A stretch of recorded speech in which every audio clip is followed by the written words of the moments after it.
Puji Tuhan, Bapak Ibu yang diberkati oleh Tuhan, kita bersyukur buat setiap kasih Tuhan, buat anugerah Tuhan di dalam setiap kehidupan kita. Puji Tuhan, saat hari ini kita akan kembali merenungkan kebenaran firman Tuhan yang saya beri tema bijaksana hingga akhir zaman. Bijaksana hingga akhir zaman. Kita buka di dalam Daniel pasal yang ke-12. Kita akan baca di ayat yang ketiga. Kitab Daniel pasal yang ke-12 di ayat yang ketiga, firman Tuhan, dan orang-orang bijaksana akan bercahaya seperti cahaya cakrawala, dan yang telah menuntun banyak orang kepada kebenaran seperti bintang-bintang untuk selama-lamanya. Puji Tuhan, Bapak Ibu yang dikasihi oleh Tuhan, ini adalah kitab akhir dari tulisan atau dari nubuatan penglihatan yang dilihat oleh Daniel. Kalau lembaga Alkitab menuliskan di sana temanya adalah akhir zaman. Kalau Bapak Ibu baca keseluruhan ayat ini, di sana dikatakan bahwa ada satu keadaan bahwa Allah menyatakan sebuah wahyu dengan memberi gambaran kehidupan akan datang. Peristiwa besar akan terjadi, bahkan firman Tuhan menjelaskan peristiwa yang belum pernah terjadi dari awal penciptaan, dan itu akan terjadi pada akhir zaman. Kalau kita baca di dalam Yeremia 30 ayat yang ke-7, Yeremia 30 ayat yang ke-7, di sana dikatakan, "Hai, alangkah hebatnya hari itu, tidak ada taranya. Itulah waktu kesusahan bagi Yakub, tetapi ia akan diselamatkan daripadanya." Di sana dikatakan, alangkah hebatnya hari itu, tidak ada taranya. Itulah penglihatan yang dilihat oleh Daniel, bahwa ada satu peristiwa yang besar, ada satu kejadian yang sangat luar biasa yang akan menimpa manusia, yang akan menimpa dunia ini. Dan firman Tuhan menjelaskan itu belum pernah terjadi. Tapi satu hal yang kita bisa pelajari, kita renungkan dari pasal ini, bukan hanya peristiwa yang besar, bukan hanya kejadian yang besar atau kesesakan yang besar, tetapi di sana di ayat yang ketiga, di sana dikatakan juga bahwa Daniel juga menubuatkan suatu masa yang akan datang. Bukan hanya bencana besar, tetapi juga di mana akan terjadi kebangkitan orang-orang benar. Sana katakan bahwa bukan hanya peristiwa besar, bukan hanya bencana yang besar saja yang terjadi, tapi di mana ada kebangkitan orang-orang benar, yaitu orang-orang yang bijaksana yang akan menunjukkan hikmat mereka bukan hanya lewat perkataan yang keluar dari mulut mereka saja, tetapi juga melalui kesaksian dan cara hidup mereka. Saat firman Tuhan akan ada anak-anak Tuhan, akan ada orang-orang yang bijaksana yang akan menunjukkan hikmat yang bukan hanya melalui perkataan tetapi melalui perbuatannya. Dan saya dikatakan mereka akan menjadi kesaksian bagi banyak orang. Bapak Ibu yang diberkati oleh Tuhan, orang yang bijaksana adalah orang yang takut akan Tuhan, tidak hanya dalam pikiran tetapi juga dalam hati dan perbuatan. Orang yang bijaksana adalah orang yang takut, yang hormat akan Tuhan, yang taat tunduk kepada Tuhan, bukan hanya melalui perkataannya, tapi di dalam hatinya dan juga melalui setiap perbuatannya. Amsal 9 ayat yang ke-10, Amsal 9 ayat yang ke-10 firman Tuhan, permulaan hikmat adalah takut akan Tuhan, dan mengenal yang Maha Kudus adalah pengertian. Takut akan Tuhan adalah permulaan hikmat. Bapak Ibu yang diberkati oleh Tuhan, kita anak-anak Tuhan yang hidup pada hari-hari ini, kalau di dalam ayat yang ketiga di sana dikatakan tadi bahwa anak-anak Tuhan, orang-orang bijaksana akan bercahaya. Kita sebagai anak-anak Tuhan yang hidup pada daripada akhir zaman, yang Tuhan kehendaki adalah kita sebagai anak Tuhan yang bercahaya, sebagai anak Tuhan yang bijaksana, taat akan Tuhan, tunduk akan Tuhan. Bukan hanya perkataan kita saja kita mengatakan taat akan Tuhan, tapi itu terbukti melalui perbuatan kita, melalui tingkah laku kita. Kita bijaksana bukan hanya untuk saat hari ini saja, tetapi kita menjadi anak-anak Tuhan yang bijaksana sampai pada akhir zaman, sampai kepada kesudahannya. Kita hendaknya menjadi anak-anak Tuhan yang bijaksana. Bijaksana dalam hal apa saja? Bijaksana dalam menghadapi pergumulan hidup. Bijaksana dalam menghadapi pergumulan hidup. Bapak Ibu yang diberkati oleh Tuhan, kita harus tahu bahwa setiap pergumulan dalam dunia ini sifatnya hanya sementara. Apa yang kita alami dalam dunia ini, apa yang terjadi dalam dunia ini sifatnya hanya sementara. Ketika kita mengalami pergumulan hidup, pada waktu kita menghadapi kesusahan, masalah yang kita hadapi, kita belajar untuk berserah kepada Tuhan dan memikirkan bahwa ada satu tempat yang lebih indah. Tempat itu tidak akan ada kesusahannya. Tempat itu tidak ada derita, tempat itu tidak ada air mata, yaitu surga. Ketika kita tetap mengingat hal itu, sebesar apapun masalah kita tidak akan meninggalkan Tuhan.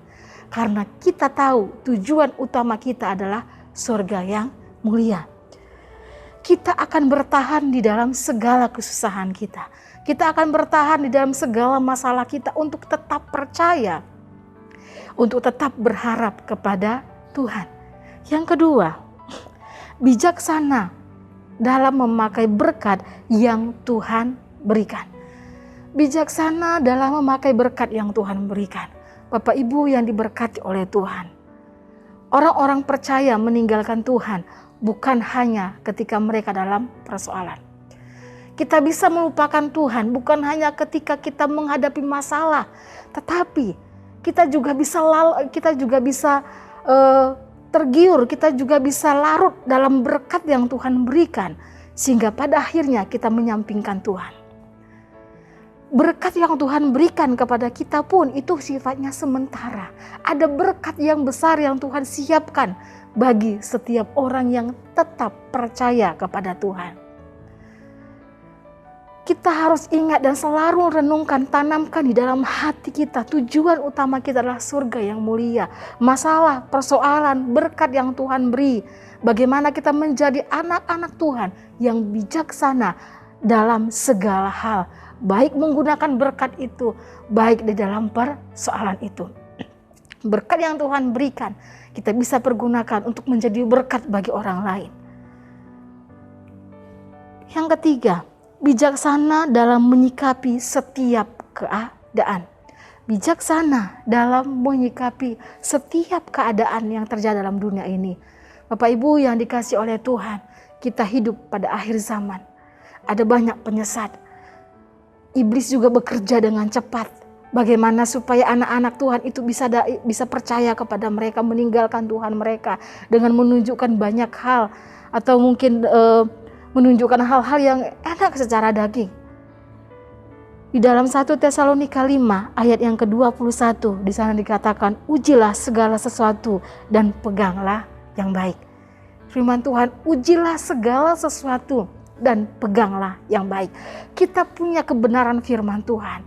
Setiap hal yang kita lihat, setiap hal yang kita dengar, bahkan cerita, bahkan juga kesaksian, atau apapun yang kita lihat dalam dunia ini, kita bisa mengujinya dalam kebenaran firman Tuhan. Apakah itu berasal daripada Tuhan ataukah tidak? Firman Tuhan menjelaskan, biarlah kita menjadi anak-anak Tuhan yang bijaksana sampai pada akhir zaman. Orang bijaksana itu digambarkan seperti cahaya cakrawala yang menerangi dan menuntun orang lain menuju hidup yang benar. Orang bijaksana digambarkan seperti cakrawala yang akan menerangi semuanya. Karena apa?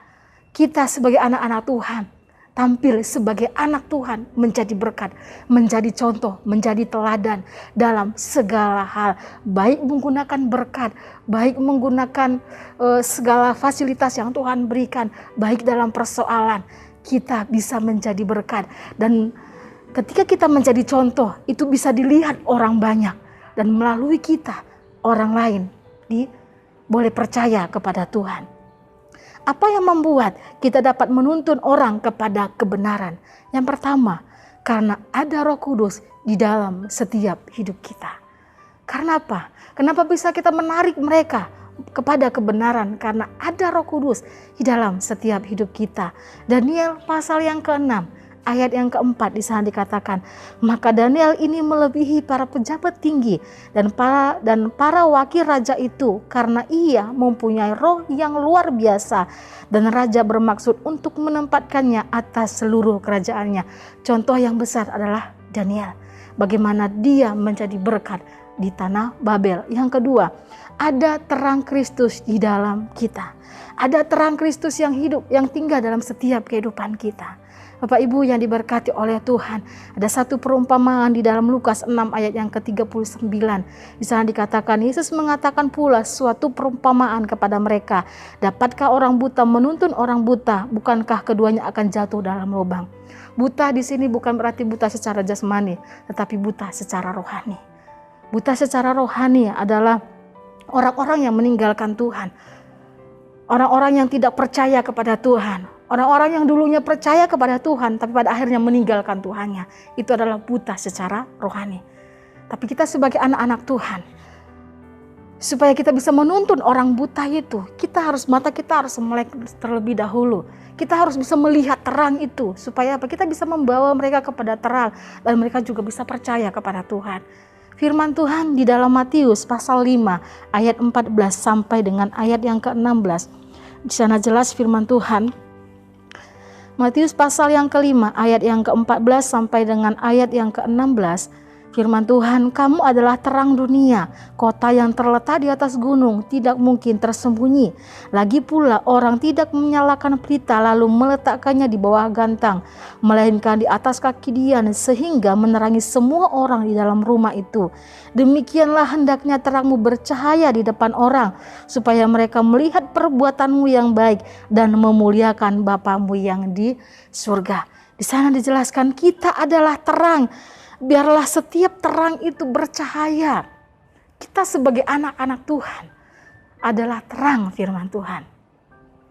Biarlah melalui setiap kehidupan kita, orang banyak boleh datang kepada Tuhan.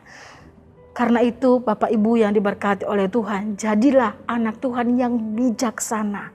Bukan hanya sampai saat hari ini, tetapi sampai pada akhir zaman. Taat dan dengar-dengaran kepada Tuhan. Tunduk kepada Tuhan melalui perbuatan kita, melalui perkataan kita, dan itu dilihat oleh orang banyak, dan orang banyak boleh percaya kepada Tuhan. Kita membawa mereka kepada terangnya Kristus. Puji Tuhan, Tuhan Yesus memberkati setiap kehidupan kita. Kita akan berdoa. Terima kasih Bapa, terima kasih Tuhan buat setiap kasih-Mu, buat kebenaran firman Tuhan yang boleh kami dengar pada saat hari ini. Biarlah firman-Mu boleh menguatkan setiap kehidupan kami menjadi anak-anak Tuhan yang dapat dicontoh, yang dapat diteladani melalui perbuatan, melalui perkataan kami, sehingga hidup kami boleh menjadi berkat bagi orang-orang sekeliling kami. Terima kasih Tuhan, berkati meteraikan firman-Mu di dalam setiap kehidupan kami. Terima kasih Bapa, terima kasih Roh Kudus. Sekalipun keluarga GPD Elsa di Magelang berjalan dalam lembah kekelaman, keluarga Elsa di Magelang tidak akan takut bahaya, sebab Engkau beserta keluarga GPD Elsa di Magelang. Gadamu dan tongkat-Mu itulah yang menghibur keluarga GPD Elsa di Magelang. Terpuji termulialah nama-Mu Bapa. Dalam nama Tuhan Yesus Kristus kami berdoa mengucap syukur. Haleluya. Amin.